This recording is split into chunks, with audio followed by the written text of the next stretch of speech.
Thanks for clicking on the video, and here on our Mimic we are going to play Tsuro. So this is a very simple abstract game. It's not a game I intended to buy, and in fact you can see here we actually checked it out at the library. So yes, your local library can have board games and video games as we featured on a prior video. Welcome to the channel where we talk about all manners of nerdy stuff, from toys, board games, comic books, Dungeons and Dragons, game books, as well as technology on Saturdays and gamer snacks on Sundays.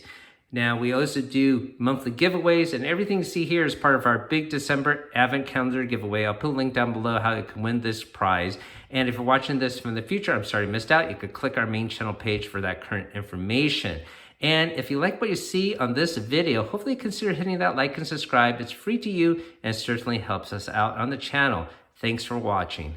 You can see the tagline on the bottom of the box, the game of the path. And so yes, this is an abstract game where you're trying to keep your token on the board and have the others fall off. And so therefore, this is a competitive game. I don't particularly care for this theme. There are different themes of this game involving Star Wars, actually. There's one called Asteroid Escape, and there's another one involving an ocean called Tsuro of the Seas. So we do enjoy this as we learned how to play it recently, as we checked it out from the library. So maybe we'll pick up one of the other ones. Who knows? Maybe they will come out with a D&D themed version of this game in the future. The title of this game, Tsuro, is a Japanese word meaning root. And I guess because it is very windy, the route you make, it could look like a serpentine Eastern type dragon. There is actually a dragon tile in this game, but it is used once again in abstract fashion. This game was published in 2005 and is still quite popular. So let's check it out, and maybe if you find this interesting, you could pick up a copy for yourself or check it out from the local library. Before we get this box open, let's take a look at the side panels. It's basically the same artwork and title on the sides. And on the back of the box here, you get a sense of what this game is going to entail. You have a board, which basically has a grid mark, and you're going to take these tiles that have different routes and paths on them. We'll show you how to play in a bit with our gameplay session with my daughter later.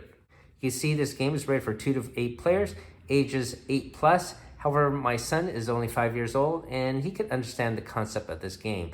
This is really on the simplicity side of the complexity gaming scale. From 1 to 5, this is definitely a 1. Even though I'm going to showcase this game with my daughter, this game is better with more people for sure. So let's get this box open and check out the components. We have our rule book here, and basically this says rules, and then it has the directions, north, west, south, etc. And then the different element types like fire, water, and earth.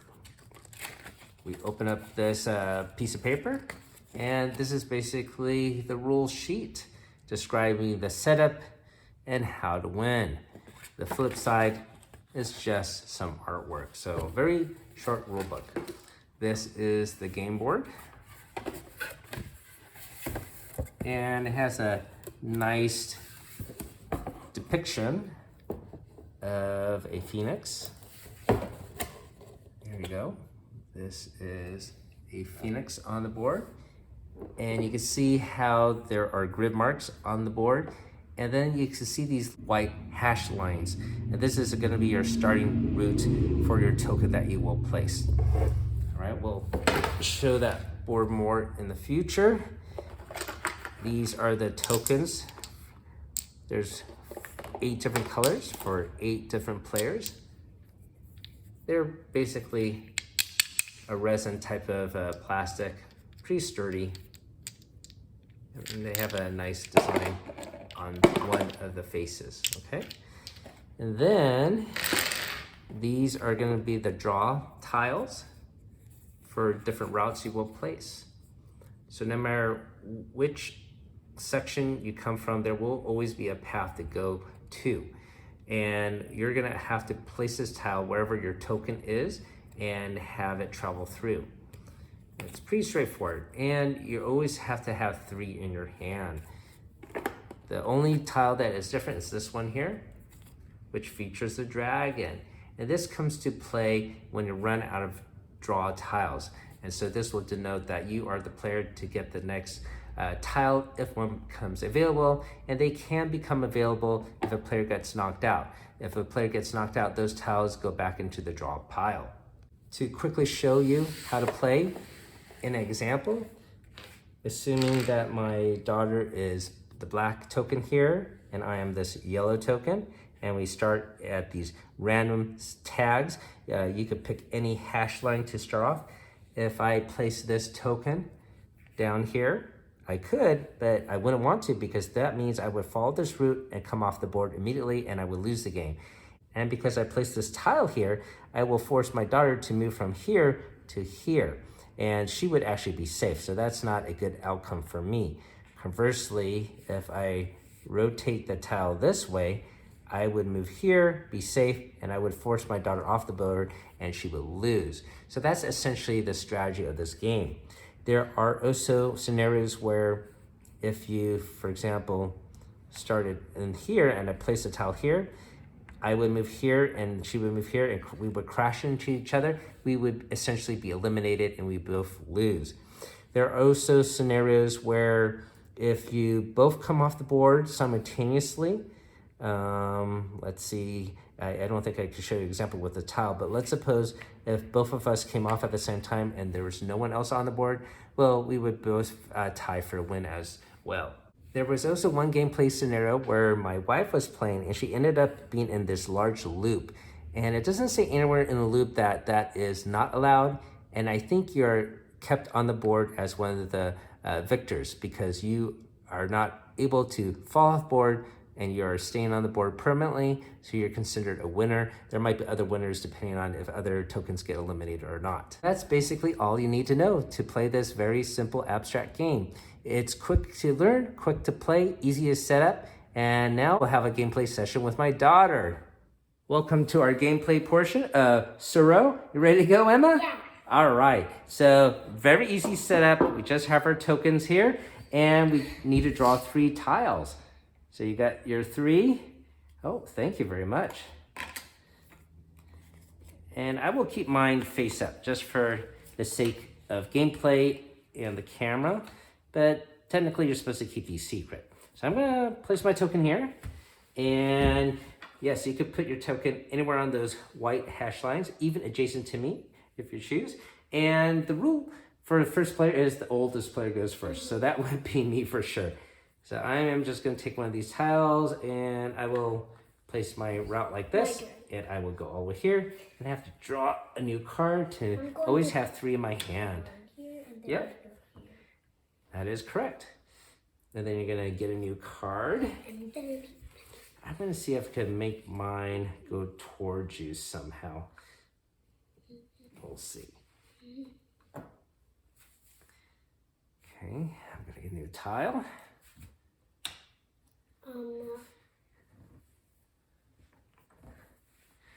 The goal, once again, is to stay on the board right and have the opposite player or all the other players fall off. Okay, a new tile, don't forget. And let's see, I'm gonna use this one and go here, and I follow the path and end it that way.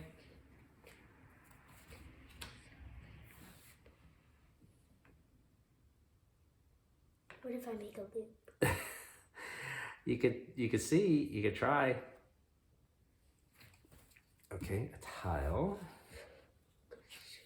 I'm gonna come towards you, see if I can disrupt your loop potential. My turn. Mm-hmm. That's right. You are still safe. Okay. And look at this one. I'm gonna go here. I'm coming towards you.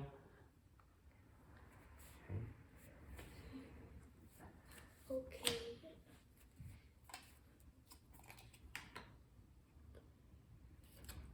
Oh, how interesting. You are totally far away from me now. I could do something similar. Look, if I go here, right? I could put this tile here. Now I follow this path and up here. My turn.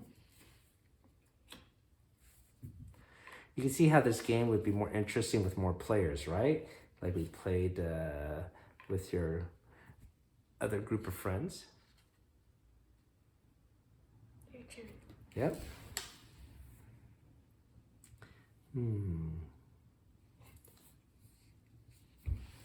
Let's see what happens if I put this one here, okay? Now end up there.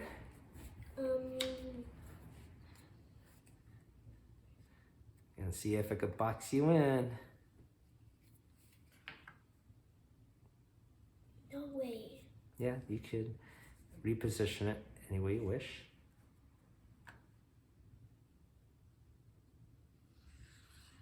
That's right. So here I have an opportunity to force you to go in a different direction, right? Now, if I put this tile, what would happen, right? We would both lose, right? We would crash.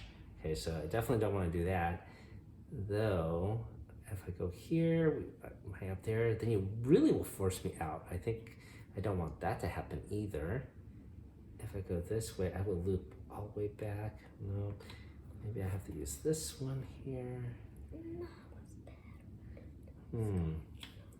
Here, this one's interesting.